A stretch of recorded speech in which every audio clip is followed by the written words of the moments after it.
की मेरी गागरी दिलड़ी से मोल तेरी है ज़मीं तेरा आसमां तू बड़ा मैं क्या कहे इस हाने को आया है तरसाने को। एक ऐसी अदाकारा जो ब्यूटी विद ब्रेन का उदाहरण है। उनका नाम है सिमी ग्रेवाल। दूर दूर तुम रहे पुकारते हम रहे आज की रात तुम जाओ। बेहद ही सोफिस्टिकेटेड ये अभिनेत्री पिछले 50 सालों से फिल्म इंडस्ट्री से जुड़ी हैं। मेरे जीवन साथी चली थी मैं तो प्यासी तूने देखा। ये वो समय था जब बहुत सी अभिनेत्रियां अपनी गरीबी दूर करने के लिए फिल्म इंडस्ट्री में आई थी।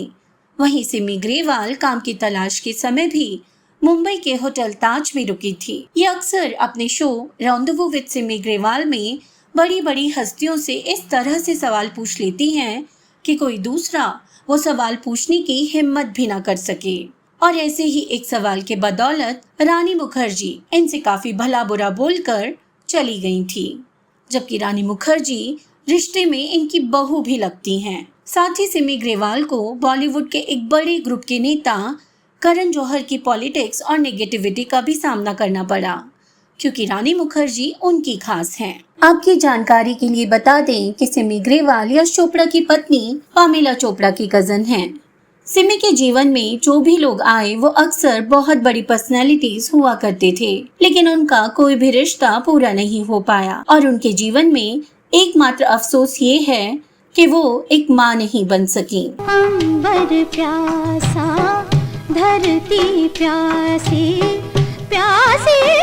आपको ये जानकर आश्चर्य होने वाला है कि आज पटौदी पैलेस की महारानी सिमी ग्रेवाल होती अगर अभिनेत्री शर्मिला टैगोर उनके बीच में ना आ जाती। हमेशा सफेद कपड़े पहनने वाली इस अभिनेत्री के जीवन से जुड़ी हुई आज बहुत सी बातों का जिक्र हम इस वीडियो में करने वाले हैं, इसीलिए आप बस बने रहिए हमारे साथ। नमस्कार दोस्तों, मैं हूं आपकी होस्ट और दोस्त ज्योति और आप देख रहे हैं बॉलीवुड क्लासिक एरा। हो तुम या कोई हकीकत कौन हो तुम बतलाओ। आज हम बात कर रहे हैं अदाकारा सिमी ग्रेवाल के बारे में, जिन्हें हिंदी फिल्मों में काम करने के लिए हिंदी क्लासेस लेनी पड़ी थी, क्योंकि हिंदी में उनका डिक्शन साफ नहीं था। बेहद ही डिसिप्लिन माहौल में पढ़ी हुई ये लड़की, जिसके पिता आर्मी में ब्रिगेडियर थे और साथ ही बेहद सख्त रवैया रखते थे, ऐसे में उनका फिल्मों की तरफ रुझान इनके पिता को खास पसंद नहीं आया था। यूं तो सिमी ग्रेवाल का जन्म भारत के लुधियाना शहर में ही हुआ था, लेकिन जॉब से रिटायरमेंट लेने के बाद इनके पिता पूरे परिवार को लेकर लंदन शिफ्ट कर गए। पर फिल्मों में काम करने की चाह सिमी को भारत वापस ले आई। वे उस समय अपनी टीनेज में थी जब वे अपनी माँ के साथ भारत लौटी। फिल्म इंडस्ट्री में उनकी जान पहचान पामेला चोपड़ा से थी, लेकिन सिमी को पहला ब्रेक मिला एक इंग्लिश फिल्म में। फिल्म का नाम था टार्ज़न गोज़ टू इंडिया, जो कि 1962 में रिलीज हुई। उस समय सिमी मात्र 15 साल की थी। इस फिल्म में इनके साथ फिरोज खान भी थे। उसके बाद इनका हिंदी फिल्मों के लिए सफर शुरू हुआ देवानंद की फिल्म तीन देवियां से। सिमी ने तकरीबन 45 फिल्मों में काम किया, लेकिन उनकी यादगार फिल्में जिसके लिए उन्हें जाना गया वो रही दो बदन, आदमी, साथी, मेरा नाम जोकर,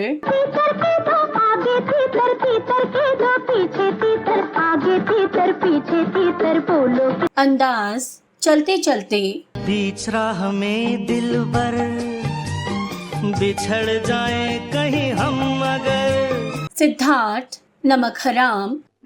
मुझे ऐसा लगा जैसे मेरे आने से पहले वो यही था या थी।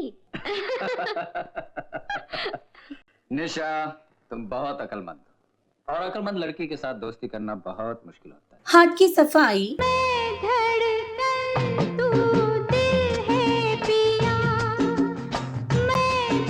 द बर्निंग ट्रेन,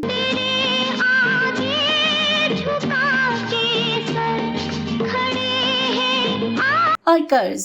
अक्सर सिमी ग्रेवाल को सपोर्टिंग रोल्स में ही देखा गया, लेकिन उनकी उन फिल्मों में उपस्थिति हमेशा खास होती थी। खास तौर पर हम 3 फिल्मों का जिक्र करना चाहेंगे। ये फिल्में थी मेरा नाम जोकर, सिद्धार्थ और कर्ज। कमाल है कमाल है कमाल है कमाल है कमाल है कमाल है कमाल है। फिल्म मेरा नाम जोकर राज कपूर की फिल्म थी।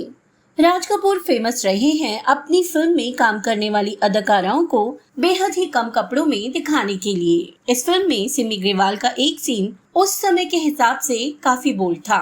विदेश में पली बड़ी सिमी ग्रेवाल के लिए ये कोई बड़ी बात नहीं रही होगी, पर बॉलीवुड में सिमी ग्रेवाल काफी बोल्ड अभिनेत्रियों के तौर पर लोगों की नजर में आ गई थी। 1970 में मेरा नाम जोकर करने के बाद फिर से 1972 में सिमी को फिल्म सिद्धार्थ के लिए ऑफर मिला, जो एक इंडो अमेरिकन मिस्ट्री थ्रिलर थी। इस फिल्म में इनके साथ शशि कपूर थे। फिल्म को अंग्रेजी भाषा में बनाया गया था और इसमें सिमी ग्रेवाल ने न्यूड सीन्स दिए थे।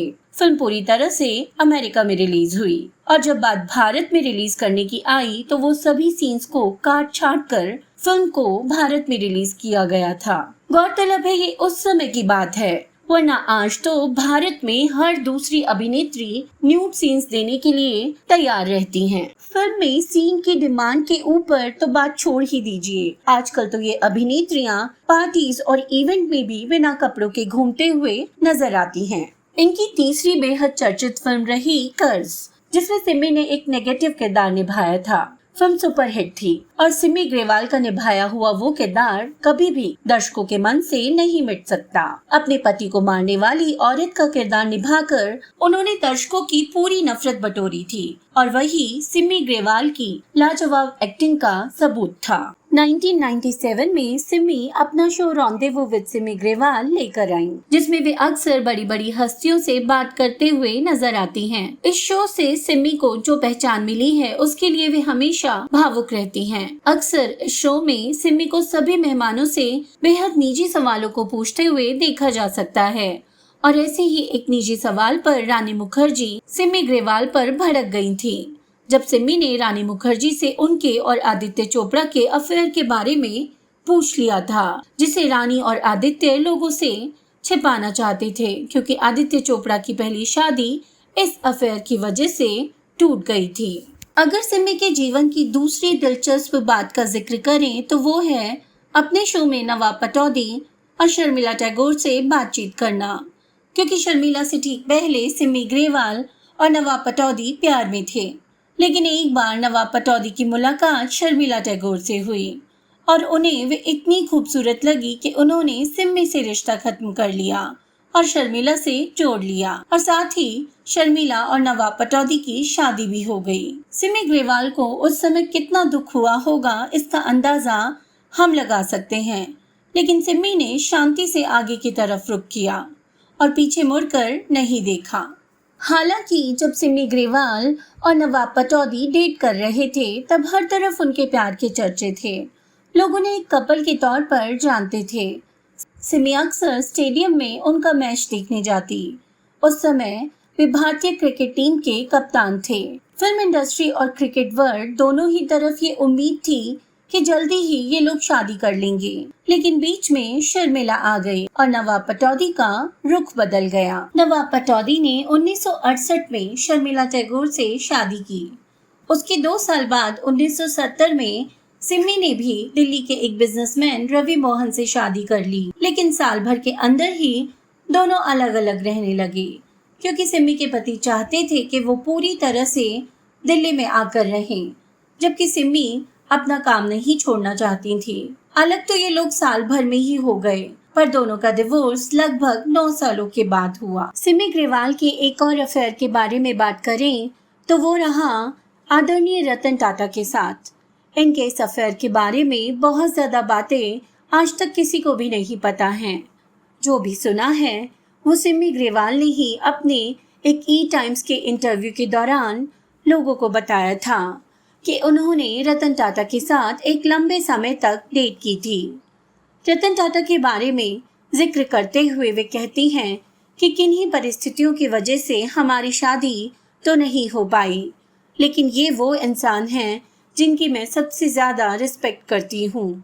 स्वयं रतन टाटा ने भी इस बात का खुलासा किया है कि जीवन में 4 बार वे शादी के लिए गंभीर हुए थे, पर हर बार वो शादी नहीं हो पाई।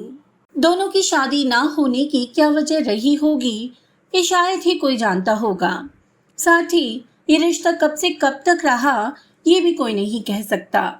लेकिन जैसा कि सिमी ने अपने इंटरव्यू में कहा है, तो इस बात को छुटलाया नहीं जा सकता। और बात करें सर रतन टाटा की, तो शायद उनका जन्म और जीवन का मकसद शादी जैसी घटना से बहुत बड़ा रहा है। सिमी ने जब भी प्यार किया, वो प्यार कभी भी शादी तक नहीं पहुंचा, और जब शादी हुई भी तो वो टूट गई।